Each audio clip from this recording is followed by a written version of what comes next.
Welcome, everybody. Thank you for coming to today's program given by Barry Pell, who's been here many times over, and I'm sure a lot of people in the audience have.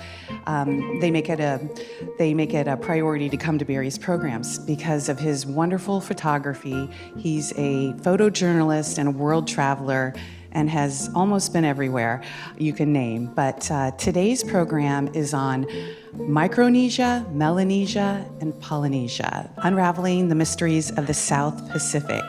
And before we get started, please do mute or turn off your cell phones for no interruptions, and enjoy the program. Thank you, Barry. Thank you, Sarah. It's great to be back, as always. Good to see a very interested audience, and thank you for attending this photographic presentation to what is indeed a very little-known part of the world, but I think a very fascinating one, as we will visit some of the islands that are representative of the South Pacific. Well, for many people, when you think of the South Pacific, what do people first think of?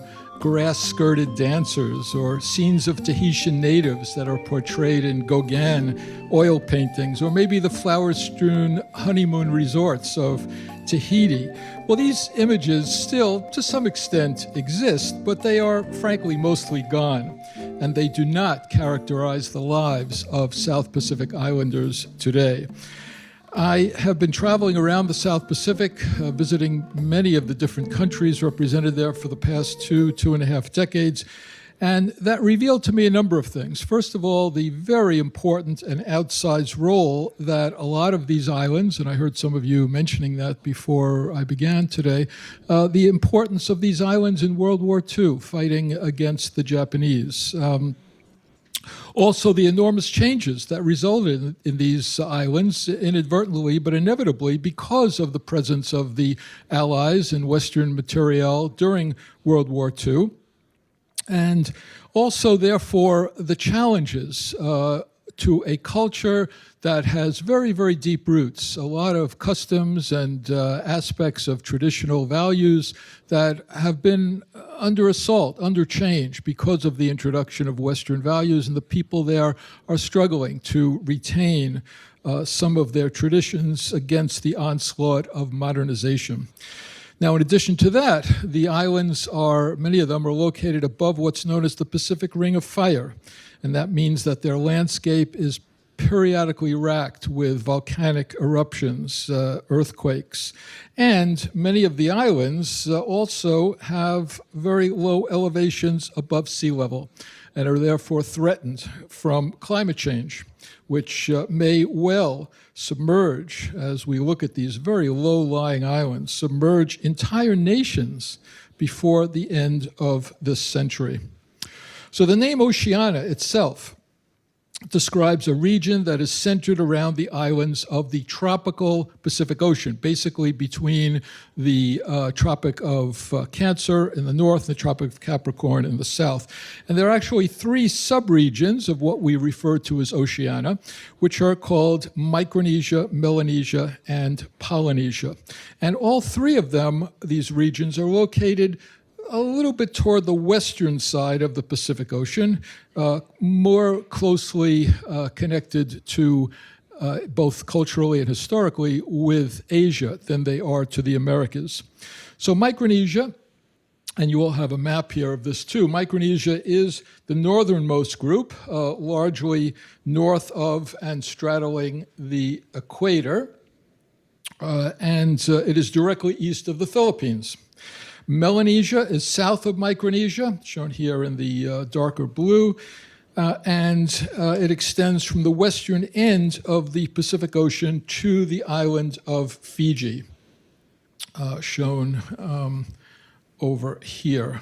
And then we have the largest area, which is Polynesia. As I heard somebody mentioned, everything else is Polynesia, and it encompasses a triangular area whose corners are Hawaii on the north and New Zealand to the southwest, and then just off the map is the island of Easter Island over here, which I will not be speaking about. Easter Island, that place with the famous remarkable stone statues, and that really deserves a separate discussion of its own.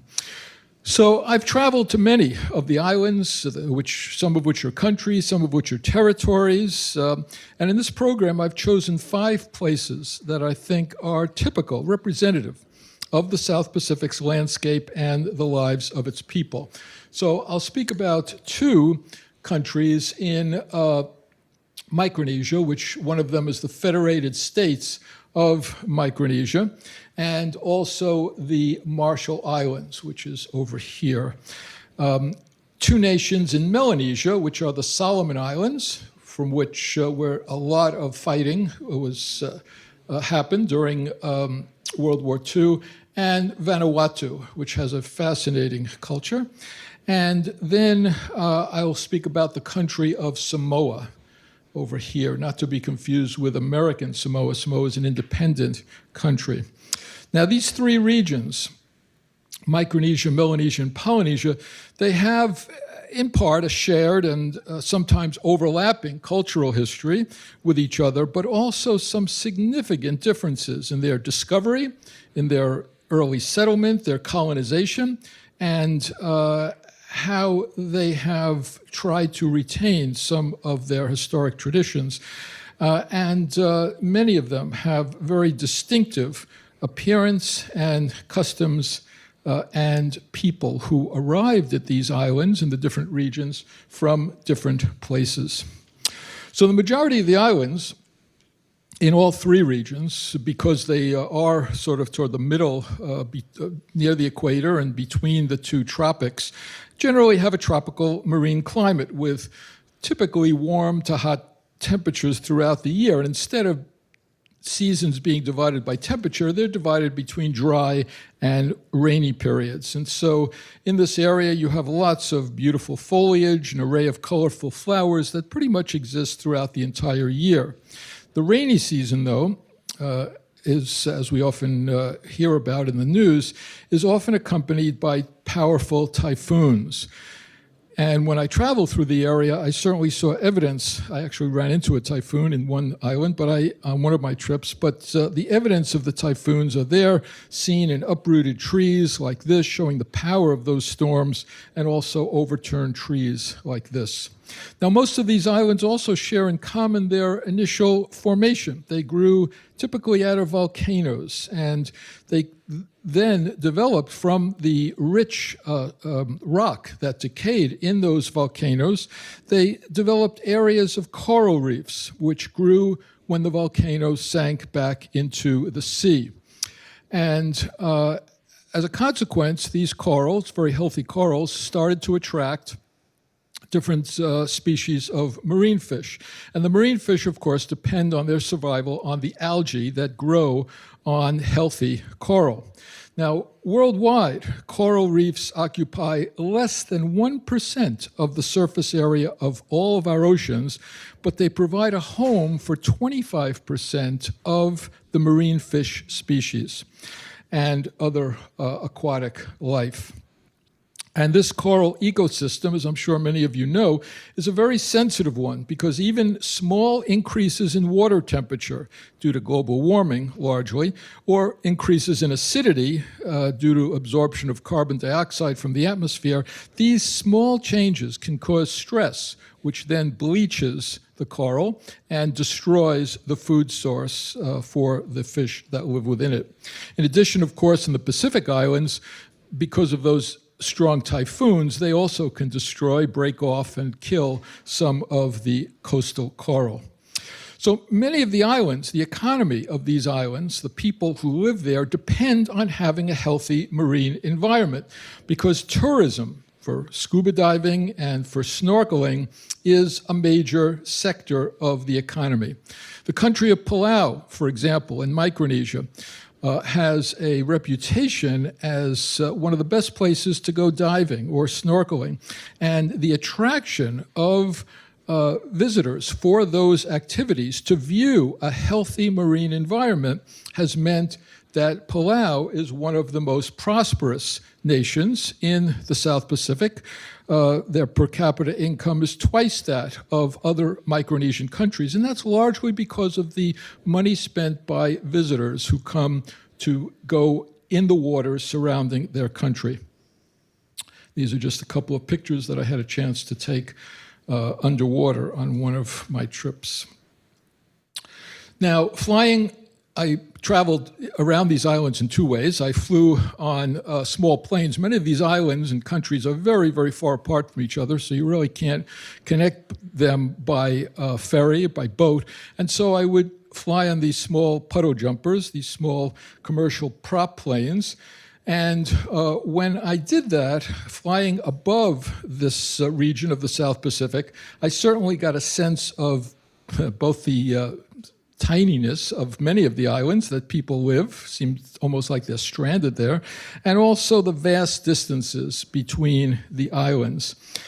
Many of these islands are joined together in countries, things that they hadn't ever been 100 years ago. For example, the country of Vanuatu, which consists, as you see here, of hundreds of islands. Many of these islands have a tradition of a lot of different cultures and customs, tribal separations, and somehow they have been, through colonial times, amalgamated into a single country. Administratively, of course, very difficult to function as an individual country, now independent. So let's talk first. Let's start with Micronesia.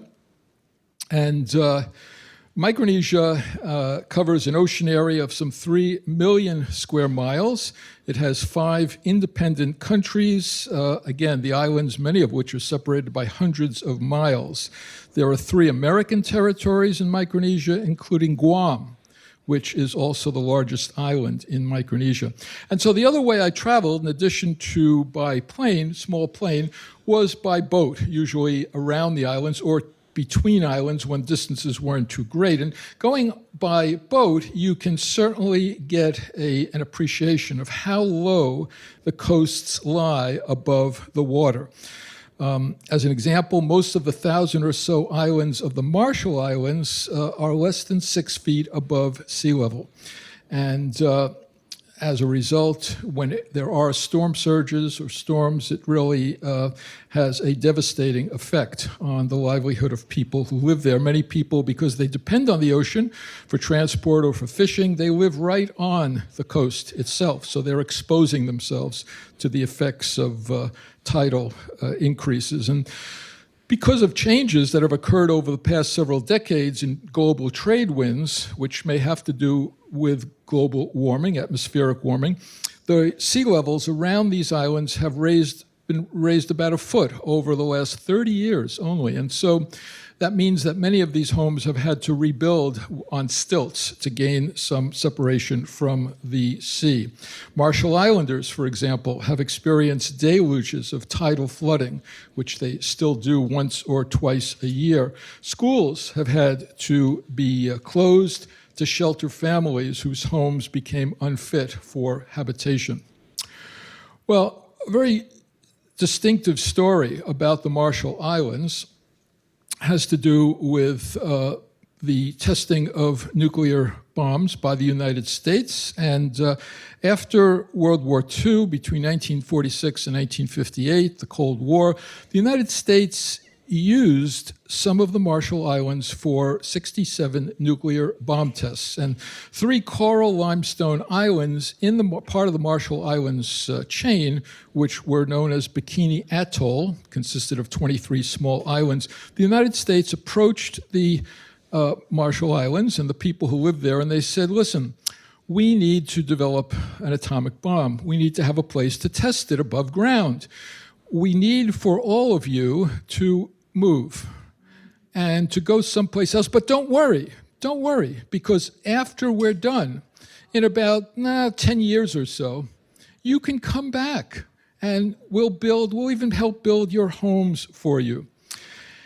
And so after a decade, scientists in the US claimed that radiation levels had been reduced to acceptable levels, and some of the population was allowed to return in 1972. But, of course, what they found is that there were still high radioactive levels in food and water.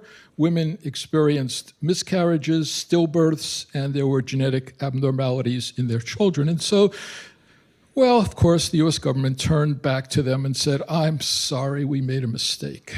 You really need to leave these islands, probably forever.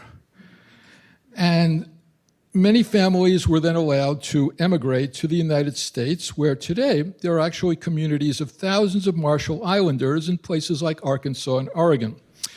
Now, the Marshall Islanders, not to take this sitting down, they sued appropriately. They sued the United States, and in 2001, a nuclear claims tribunal ruled that the United States had damaged the islands and its people, and they ordered the United States, your tax dollars, to pay $150 million to the Marshall Islanders every year, forever. Well, a bit of historic trivia. The French engineer who designed a new swimsuit after the first test bombings at the Bikini Atoll decided that he would call his new swimsuit a bikini. He hoped that its revealing style would create, quote, an explosive commercial and cultural reaction similar to the nuclear explosions at Bikini Atoll. So, the total population of the countries and territories in Micronesia, Micronesia, by the way, of course, means small islands, slightly over 1 million. It's the lowest of the 3 regions of Oceania. About 70% of its people live in urban areas. They're very highly literate, over 95% literacy. English is spoken to some extent, perhaps as a second language, in all these countries, many local dialects. And religion is predominantly Christian, mostly Roman Catholic, but often, as you see in the decorations of this church, often blended with local traditions. So it's believed that Micronesia, all 3 regions were settled somewhat differently. Micronesia was settled some 4,000 years ago. Its people arrived, logically, from its closest neighbor, which is the Philippines, just to the west. And of course, they had no compass. They had no charts. They had no way to know where they were going. Instead, they used the stars. Their charts, so to speak, consisted of sticks and shells that represented their knowledge of prevailing ocean currents. And their foods that they established then and now center on fish, mollusks, crustaceans, like this very distinctively looking South Pacific spiny lobster. And many of the crops that they established when they arrived include root plants like cassava, taro, yams, and lots of potatoes.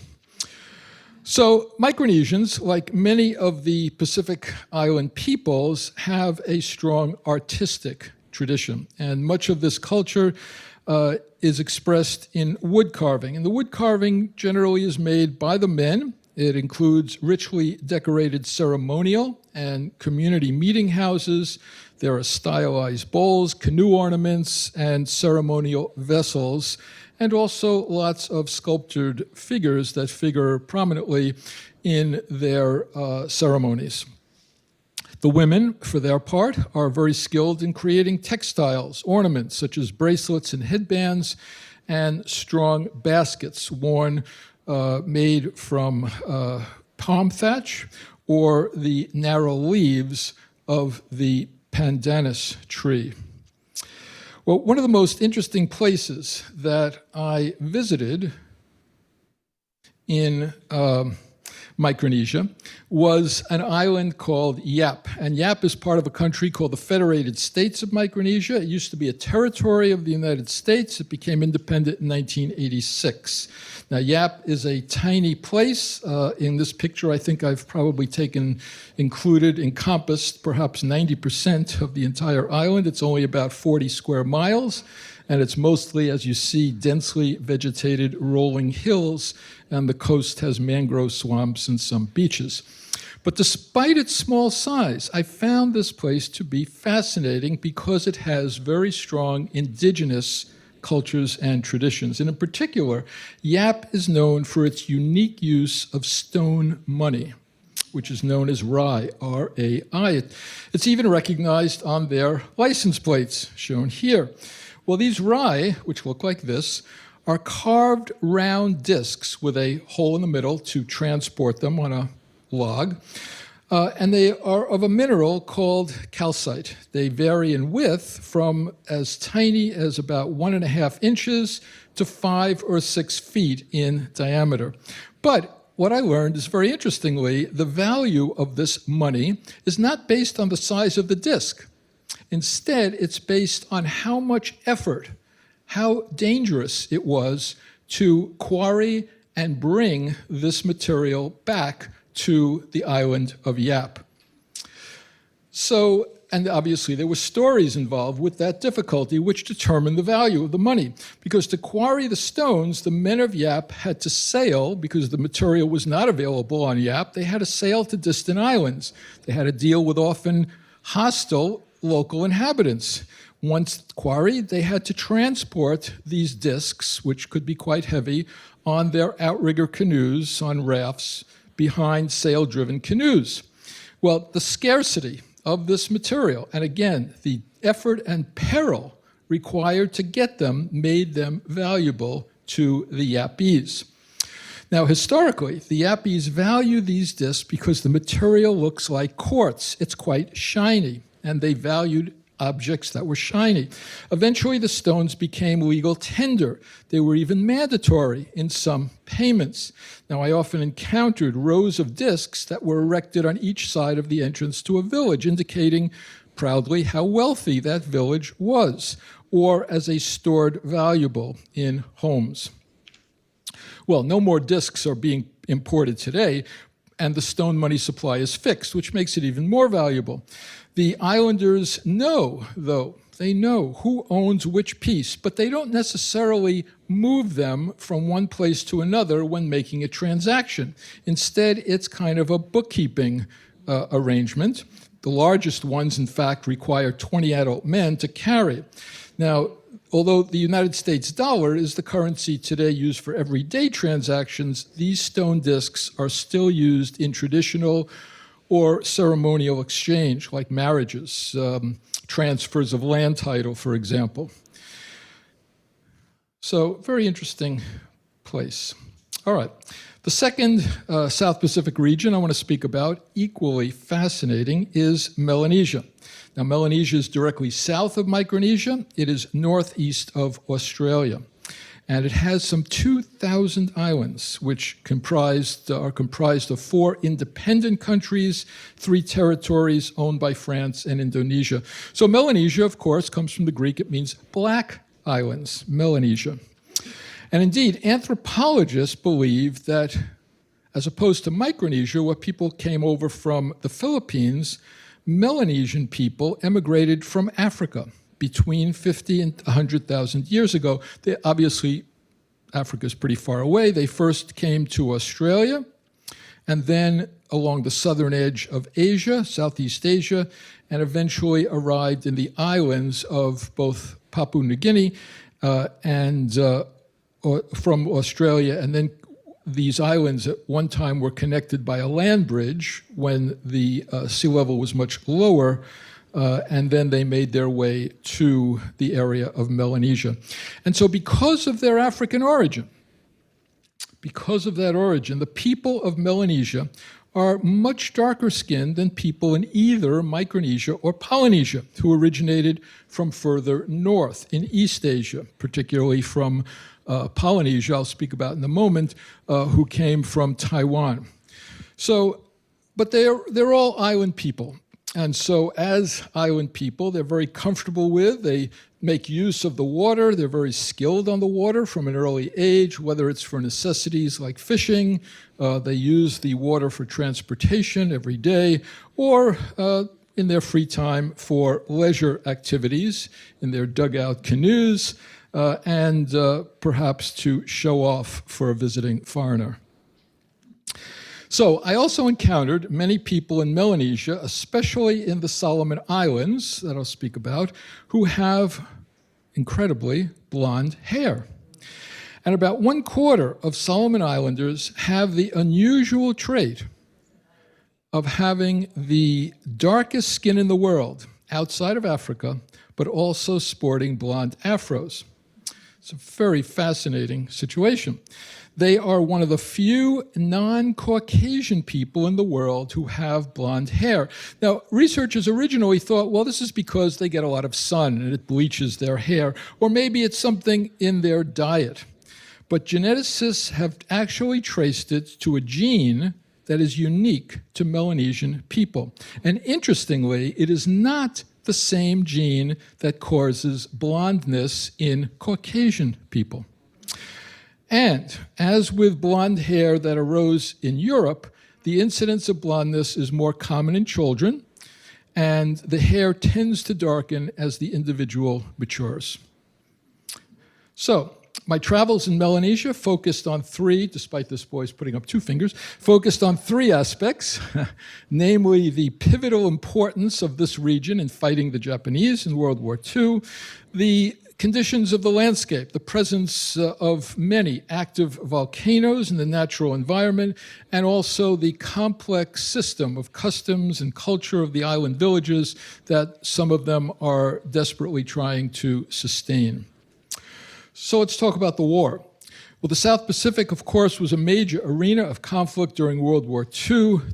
The war with Japan also, of course, extended to the north and Micronesia, but the bloodiest and most critical and decisive battles were further south in Melanesia, particularly in the countries of Papua New Guinea and the Solomon Islands. And within the Solomon Islands, the group of islands that forms the Solomons, one island in particular saw some of the fiercest fighting. And I'm sure many of you are familiar with this. It's called Guadalcanal. And Japan started by building an airstrip there in 1942 to supply their forces. The American military was rebuffed. They tried to quickly retake the island. The Japanese were just too strong. And so the Allies decided that retaking Guadalcanal was pivotal in winning the war in the South Pacific. And over the next 6 months in 1942, there were 6 naval battles that were fought, and it was deadly. There were 67 warships and transports that were sunk in the harbor of the capital of Guadalcanal, which is called Honiara. So much metal, so much iron from these warships that was sunk right in this small bay that it's now known as Iron Bottom Sound. There were about 7,000 American and 30,000 Japanese lives lost on land and at sea in the effort to take back this island. My hotel, I took this picture from my very quiet hotel in Honiara, looking out now at the harbor today filled mostly with fishing trawlers, ironically all from Japan. And ferry ships. And I tried to just imagine the furious battles and reign of death and destruction that had been visited upon this place over 7 decades ago. So there were many islanders also who served on the side of the Allies. They served as scouts to give the positions that they could see of enemy warships. And those scouts, those local scouts, were volunteers. They're commemorated today very strongly in statues like this, museums, for their help, in gratitude for their help for the American forces. And it was from one of the Solomons that you may know that the 26-year-old Lieutenant John Kennedy was rescued by 2 islanders after their boat, the PT-109, was torpedoed by the Japanese in 1943. And the small island from which he was rescued has now been renamed Kennedy Island. So today, throughout the Solomons, and particularly in Guadalcanal, there are traces and remnants of the war. They include open-air museums where local islanders have accumulated American and Japanese field guns. Amazingly, all these decades later, some of them you can still very clearly read the engraved Japanese identification. There are the remains of aircraft that are now slowly deteriorating in the surrounding humid tropical foliage. Even more moving, I think, although without any material, there are the strategic beachheads, the places where the battles were fought, which have appropriate names, beaches called Hell's Point and Bloody Beach, where hundreds of men on both sides died with courage. Today, when you visit these places, they are very quiet. Hardly anybody is there. Palm trees and shallow lapping waves in the light breeze. It's almost difficult to locate the modest markers commemorating the savagery that occurred there during the war. Now, closer to the capital, Honiara, there is a U.S. War Memorial, very handsomely built, set on a hill above the town, looking out to the sea. And the compound built by the United States is gracefully designed with a series of large marble slabs inscribed with detailed descriptions of the 6 battles that the Allies had to win back Guadalcanal from the Japanese. Japanese war veterans, for their part, have built a Peace Memorial Park, shown here, to honor those who died in the battles. Well, at the conclusion of the war, at that time, after World War II, there were no environmental regulations about what you do with all the debris of the war. There were tanks, there were guns, there were bullets, there was all sorts of foodstuffs, things that had been brought in, dropped in, blankets and building materials. What did they do with them? They drove them all into the sea and left them there.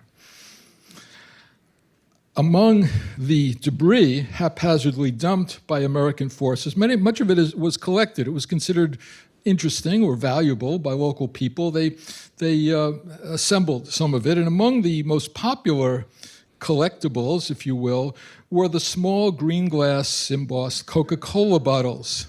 Apparently, these were very popular back then, and they were discarded in the thousands. I found people who have collections of hundreds of these bottles lined up as evidence of the grand presence of American forces. Now, World War II also had such an effect on the people of the South Pacific. Many of the islands became trust territories at first after the war of the United States, and the United States did make a huge investment in these islands, in improving schools, in building libraries, roads, and other infrastructure. There was also an input of money and food and other supplies which helped to boost their economy, while at the same time introducing lots of Western values.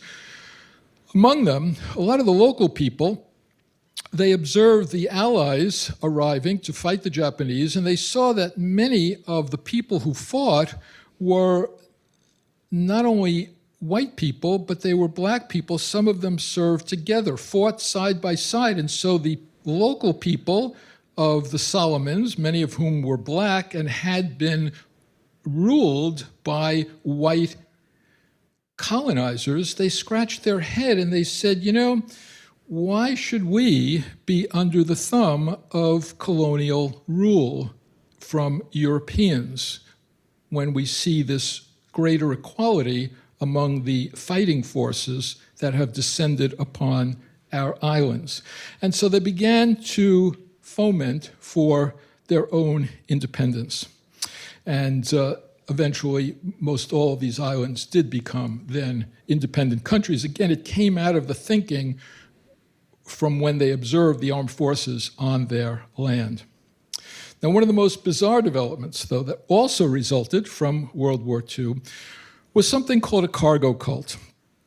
Now, before the war, many of the indigenous people lived in conditions like this. They had few possessions. They also had little or no contact with the outside world. This was so dramatic when the Japanese arrived, the Allies arrived in the fighting. It was something that was unimaginable for many of these people who for generations had absolutely no contact whatsoever with anyone else. And it so happened that about a year before the war, there was a man, his name was John Frum. He was reputedly an American, and he came to Melanesia, and he promised all the people there, he set himself up as kind of a cult leader, and he promised all the local people there who had never seen anybody like this, a kind of god, that within a year, he would bring them houses and clothing and foods and transport. All sorts of riches would come their way, would just fall out of the sky for them. They were overjoyed. They didn't know what to make of this man. They thought he was insane. Lo and behold, in a year, the Japanese arrived. the Allies arrived. And out of the sky came all sorts of wealth, technology, military equipment. Vast quantities of cargo fell on these people's villages, manufactured clothing, medicine, canned goods, tents, weapons, and other goods for the soldiers. The people thought this man was a god, prognosticating a wondrous material life. Now, after the war, of course, it didn't last forever. After the war, all of this material wealth ended. No more things falling from the sky.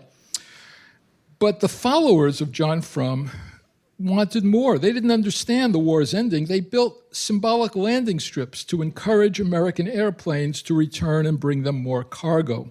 And this John Frum movement continues to this very day. It is centered on a small compound, this is it, on the island of Tanna in the country of Vanuatu. The cult leader is an elderly man named Isaac. And every day,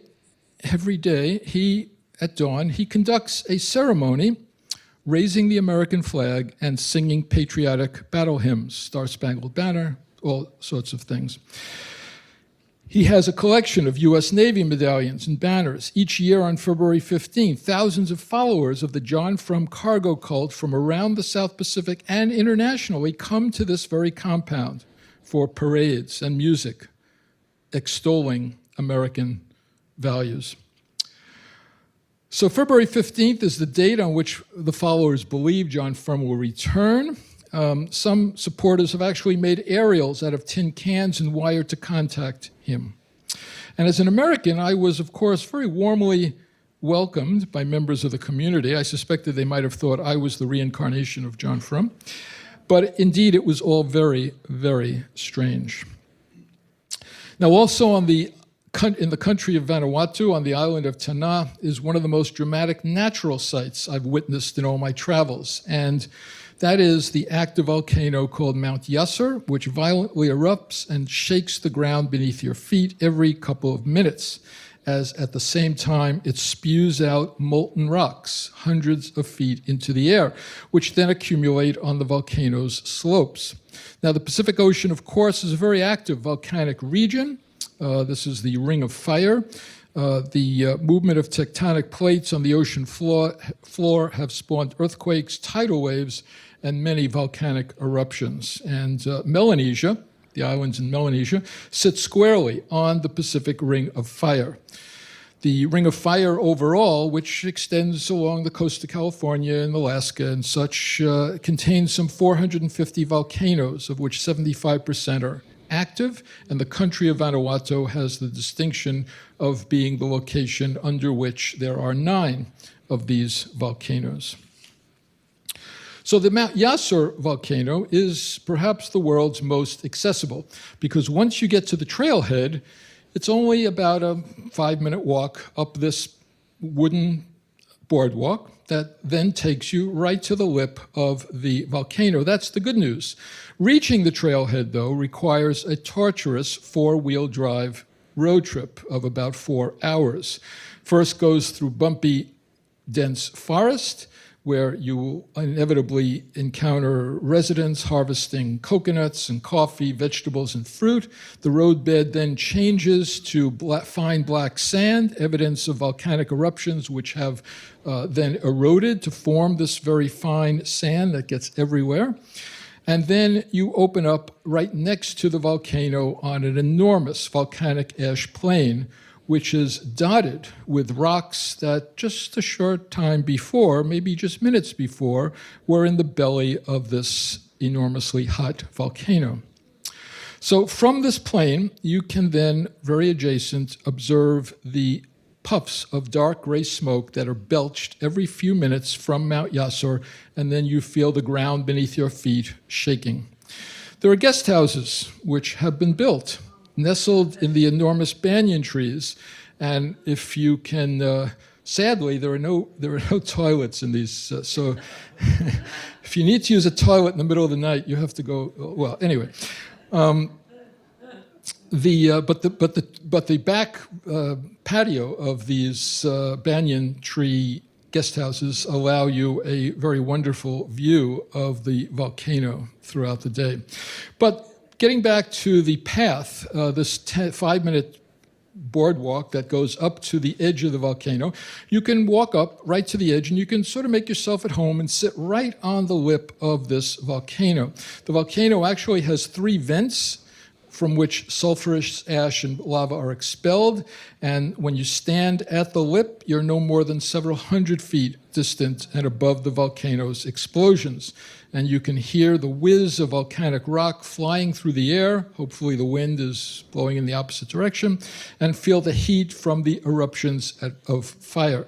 So of course the best time to be there is at dusk, because as the night grows inky black, you then witness the setting sun and then the exploding bright yellow lava rocks made vivid against the backdrop of an inky black sky.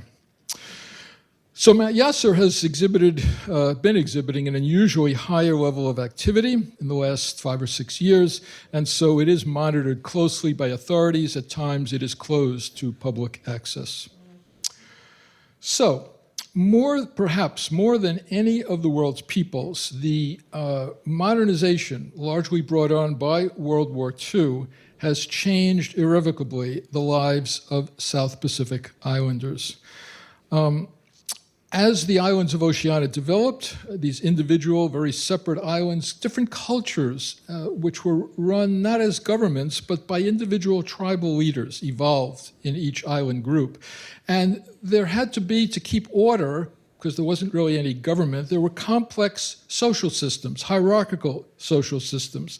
Life revolved around strong spirituality and ceremony, very, very embedded. In Melanesia, particularly, society was organized according to customs, in Pidgin English called custom. And that translates to custom and refers to traditional cultures, including their religion, their economics, their art, and, of course, very important component of all of these ceremonies is a dose of magic. Most islands were then consisted not of a big government, but a collection of small villages that were independently run by their own chief and priests. The European arrival turned this completely upside down. Began with the explorer Magellan in 1521. Then the missionaries came. Colonizers started consolidating island groups into political countries and territories. Missionaries came and introduced Christianity, which has today mostly replaced many of the old beliefs. This is a collection of early Bibles brought to the islands for newly established churches. And then, of course, World War II, which yet again brought new technologies, new ideas into the region. Capitalist economies started to grow. They never had anything like that before. And that has taken the place of traditional barter forms of goods exchange. Multinational corporations showed up, moving into cities and large towns. This, by the way, is, before all that capitalism happened, an early form of money made from the red feathers of captured local parrots. So you can imagine using this as money and then being introduced to paper that they were told had a value. This was completely upending for local people. Since the war, urban areas have developed under capitalism who offer a range of shops and services, schools and medical facilities, and that's, of course, all good. But as urbanization has occurred, as capitalism has come in, there's also been the attendant problems of slums and crime, traffic jams, and air pollution, characteristic of modern Western societies. The rural areas, though, are organized still around roads and village centers, although many village homes still are constructed of wood sides and palm thatch roof. The images that many people had up to just a few decades ago of grass-skirted natives painted by Gauguin or the tales of the South Pacific from Michener, these images of how people live and dress are gone, except perhaps for some very isolated locations in remote islands.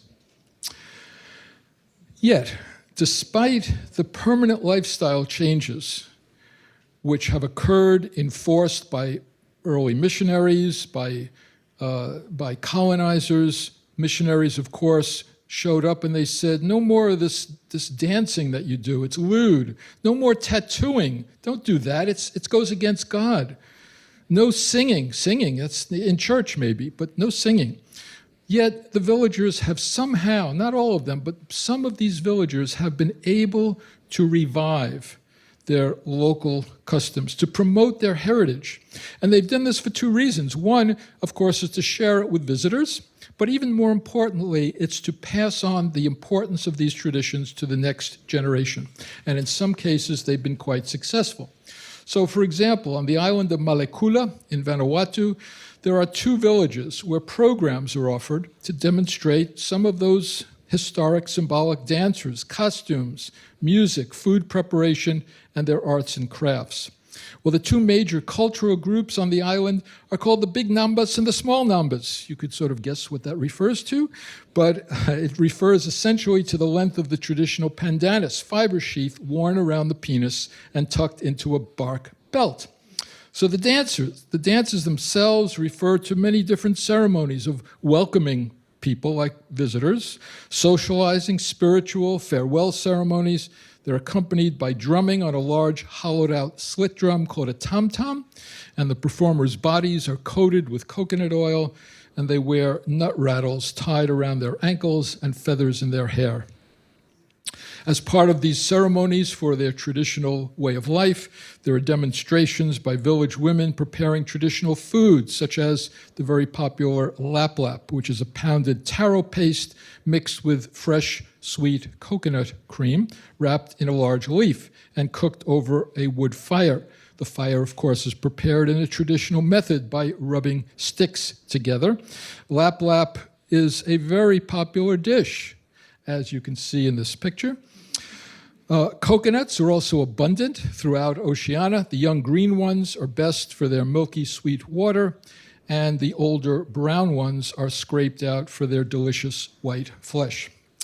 And by the way, as you look at these pictures, you might think to yourself, how dangerous is this to go there? And I'm often asked about the dangers of traveling in places in the developing world where they're not accustomed to seeing a lot of visitors. Maybe I'd get robbed. Maybe there would be some terrorism. Indeed, though, at least traveling in the South Pacific, the greatest danger that I faced was this one. And I had to be quite careful about that. Well, as part of the traditional village heritage, the women demonstrate crafts like weaving baskets and baby carriers from palm leaves. Children are quite enthusiastic and interested participants in these performances as well, which is exactly what the tribal people want, to be able to get youngsters, the next generation, interested in the preservation of these traditions. Some of these traditions and arts do form part of their daily routine even today. But of course, some of them, like some of the dress like this, are worn only for special performances. So historically, these Nambas-wearing tribes of Vanuatu were fearsome. They waged war against each other and any outsiders who happened to venture into their territory. They also kept a stone fireplace where their victims were ritually cooked and eaten. Now, although the last known cannibalism dates to the late 1960s, not that long ago, there are stories which still circulate about such cannibalistic activity still occurring periodically in remote areas. Cannibal sites such as this one are places where the victims were prepared and cooked, and they now form a repository for discarded remnants of bones and skulls. Well, as I mentioned, although Christianity has today mostly replaced the old beliefs, it is practiced with similar heartfelt devotion as the old religions of the past. And when you visit on Sundays, there are beautiful harmonies emanating from churches, even in very basic structures where local villagers gather to worship. Well, the third region I want to speak about is Polynesia. Polynesia is from the Greek word meaning many islands. Polynesia has about 1,000 islands spread over a very large portion of the mid and southern Pacific Ocean. Most of these islands, like the rest of Oceania, are of volcanic origin. Now, when people think of Polynesia, their image is usually some of the flower-bedecked honeymoon resorts of the French territories of Tahiti and Bora Bora. But in addition, Polynesia does extend to include New Zealand, the state of Hawaii, and the Chilean territory of Easter Island. So Polynesia began to be inhabited about 5,000 years ago, and the people came mostly from Taiwan. They used their advanced sailing and navigation skills. They came in sturdy outrigger canoes to arrive at these far-flung islands. Now, their Asian origin accounts for, this is one of those honeymoon resorts, accounts for the lighter skin of Polynesians compared with their Melanesian neighbors. Also, since many of the people in Polynesia came from just the area of Taiwan, the culture, even though Polynesia is a much wider area, the culture and language and some of their traditions, their dances, are much more similar than among the far-flung islands of Micronesia or Melanesia. For example, their language is very similar. A lot of people, for example, in Hawaii would be able to read and understand these long words that are spoken in some other parts, islands, and countries of Polynesia. So the Polynesian islands have a total population of about 2 million. And in addition to language, they also share common traits in things like foods and arts and religion and the organization of their societies. One of the island countries where I found that many of these characteristics are evident and can serve as representative of Polynesia is the country of Samoa. Samoa became independent from New Zealand in 1962. Now, it is distinctive in that it only has 2 islands, Upalo and Savaii, and they're among the largest in Polynesia. And they're also not very far apart. They're just about a 3-hour ferry ride or 2-hour ferry ride between them. Now, Samoa is not to be confused with American Samoa. American Samoa is a territory of the United States, of course, and it is, I've spent a little bit of time there, very, very ugly place, filled with McDonald's, filled with the worst of American culture exported to the people of this island. Now, many people have an association of Samoans as overweight or obese. And certainly it's true that some of the world's heaviest sumo wrestlers, for example, come from Samoa. And while this impression of being overweight is not universally correct, there is a high level of obesity in Samoa as well as some other Polynesian islands. Samoans tend to have a naturally big build, but heaviness is exacerbated because they are exposed to Western lifestyles and processed foods.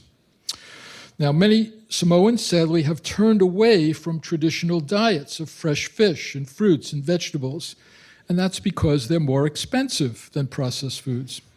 When my public bus stopped for passengers to stock up at the local market, I was shocked to see them return not with fresh ingredients, but with packaged bags of chips and Coca-Cola.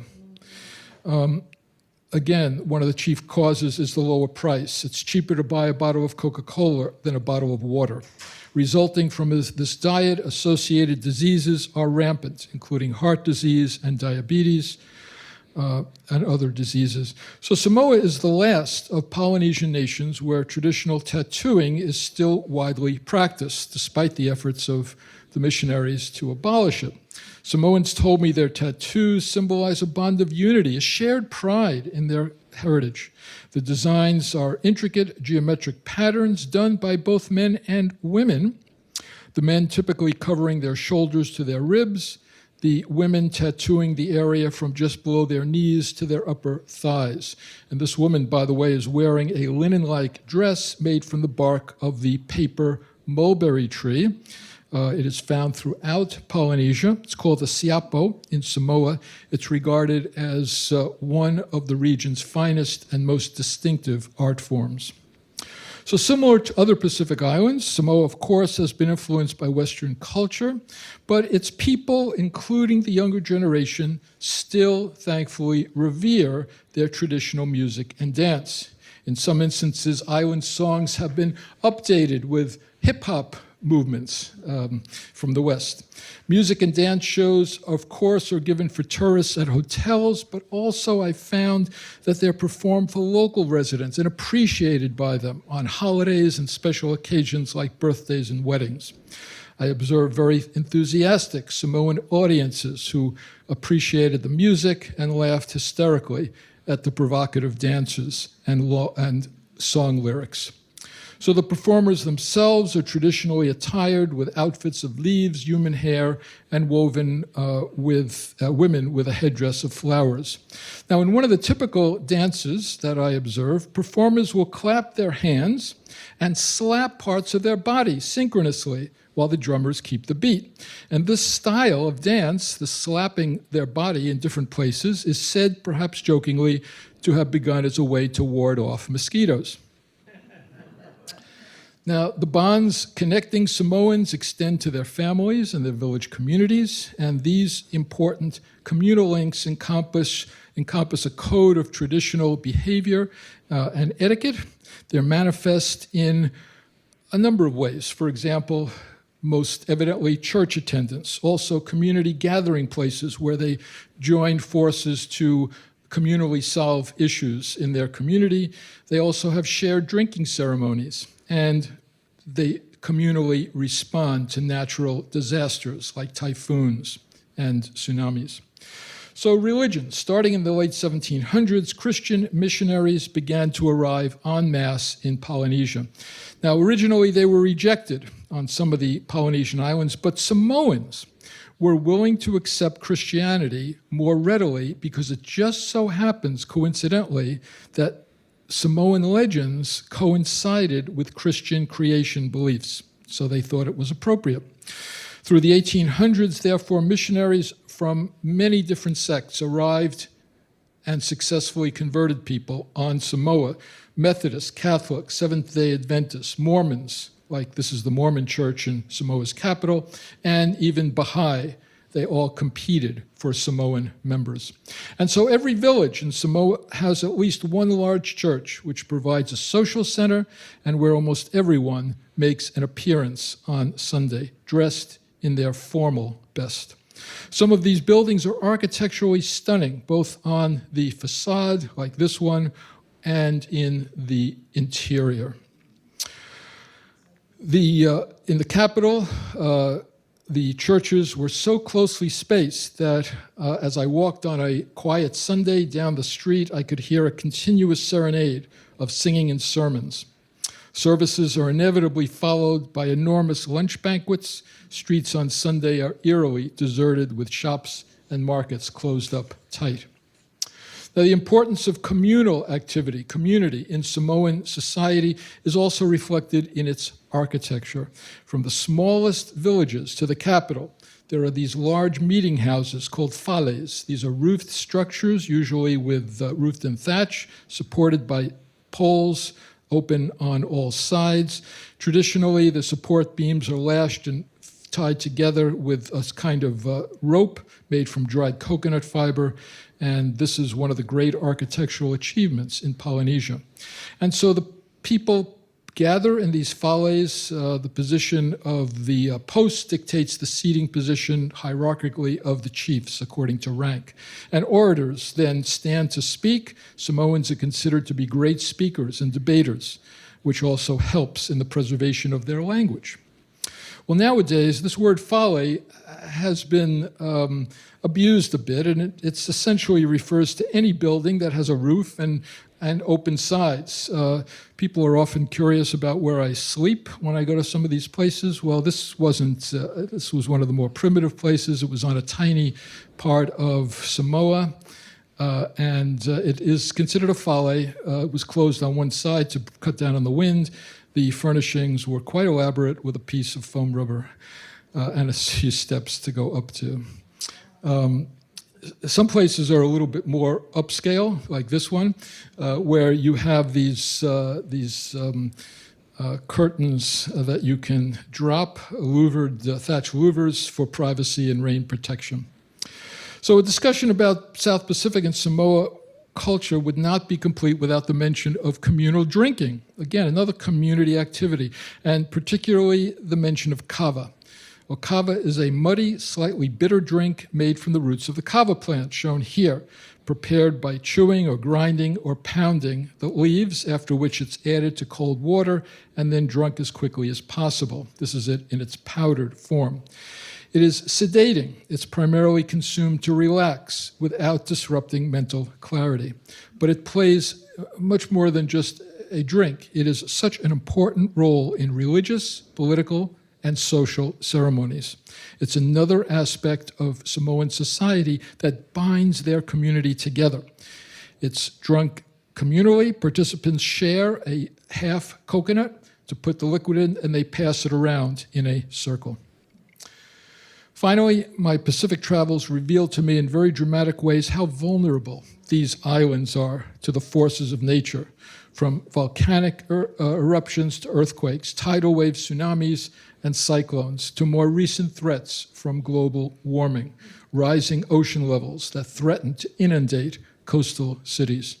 On the island of Savaii in Samoa, historic cyclones have left waterside villages in tatters. This is the remains of a Catholic church that was seaside for generations and then had to be abandoned because of a tsunami, and the villagers worked together to relocate the church further inland. In the early 1900s, there was an enormous volcanic eruption which sent lava through plantations and villages on the north side of Savaii Island on Samoa, created a moonscape of black rock. And today the residents actually have rebuilt their homes. They really had no choice. They rebuilt their homes right on the lava field, a rather strange sight to have your front yard composed of slowly eroding black rock. But in fact, over time, over 100 years now, bordered by some very colorful tropical foliage, which is growing in the decomposing soil of the volcano. The most dramatic sight, though, on Samoa, I think, are the ruins of this church, the London Missionary Society Church, where an eruption forced unstoppable lava flow right through the front door of the church, destroyed the structure, and then settled in contorted shapes, covering the sanctuary floor. Well, in summary, the islands of Oceania offer, I think, a strikingly wide range of landscapes and cultures, history and geography, coastlines and beaches. Yet, as in almost all my travels, it is the people, with their hospitality, their generosity, their pride, and their traditions, who instilled in me the most memorable impressions. Thank you very much.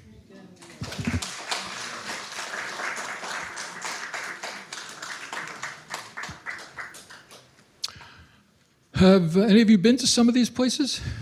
Or Hawaii, yeah. The middle, the meat, yeah. All right, are there any questions? I've been there a bunch, yeah. Over about 2.5 decades. Yeah. Most recently about 8 or 9 years ago. And just the second question has to do with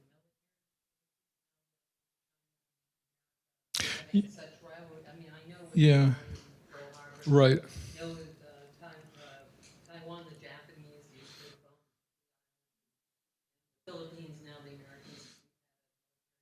Where are the military? I mean, is Australia? So the military is mostly, of course, U.S. has big military base in Guam. So that's largely where it is. And some of the other islands, there's an American presence in Fiji, for example. And on some of the other islands, I'm sure there is military presence, but it was not something that I was privy to or was publicly obvious. But I'm sure it's strategically such an important area, has become more so with China's rise. Yes?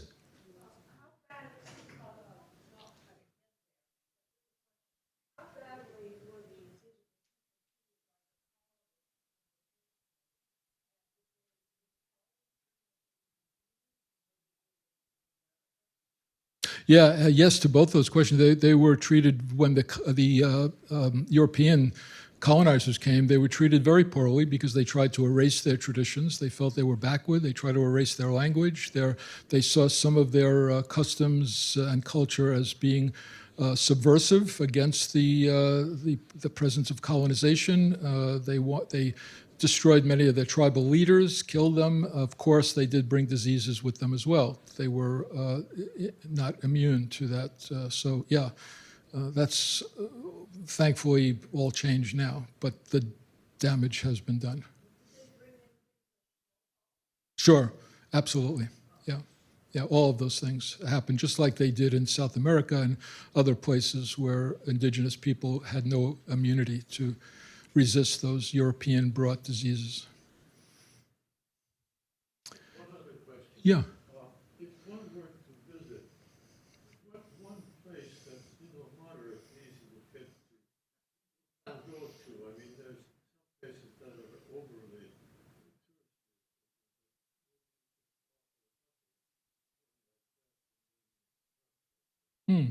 Yeah, so the question is, if you were to go there, which place might I recommend to get a sense of this?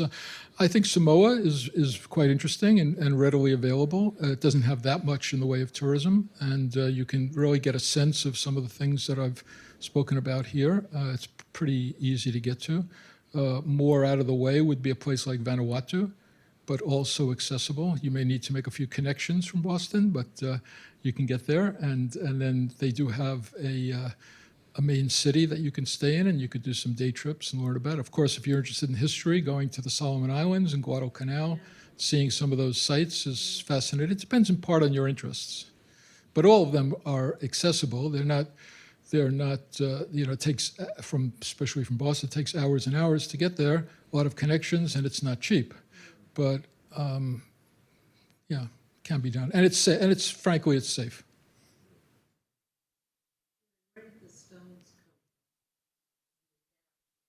And from surrounding islands that had this quartz-like calcite, and they just quarried them from there, and then they had to sail and bring them dozens of miles back to Yap. Most of it is volcanic.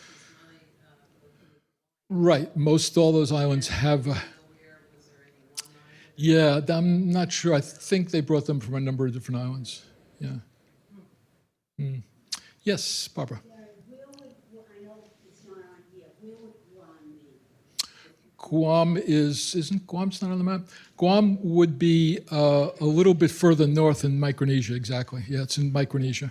Yeah. Yes. I'm sorry, I didn't hear you. Passport? I have a lot of stamps. My passport. What about? Yeah, American passports. Oh, special visa for all. I don't think any of those countries required a special visa. No, all of them were quite accepting of American passports. Under some passports, I think you probably do, but American passports are readily accepted there. They like Americans there. Amazing, right? Except for Rockefeller's grandchildren. Oh, right. They were one of the last ones that were candidates. That's right. It's a very interesting story. Yeah, exactly. Yeah, I've heard about that story. Was what?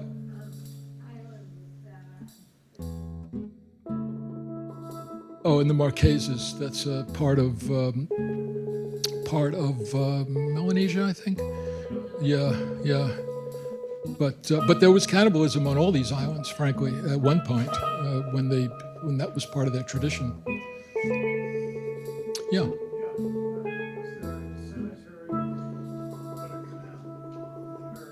There is. I did not show that, but there is a cemetery there for Americans. Yes. Yeah. Oh, you're most welcome. Yeah, one more question.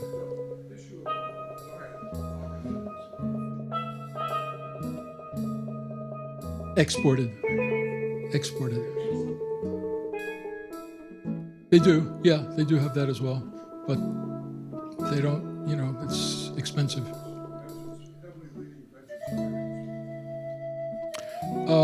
it's heavily leaning processed foods. Yeah, sadly. All right, well, thank you very much. Great to be here, as always, and share this with you. I just had one quick thing to add. Hopefully today's program might inspire somebody to sign up for the last spot in our luau lunch tomorrow. yes. One spot still to be taken, so check in at the front desk if you're interested. And thank you very much, Barry. That was terrific.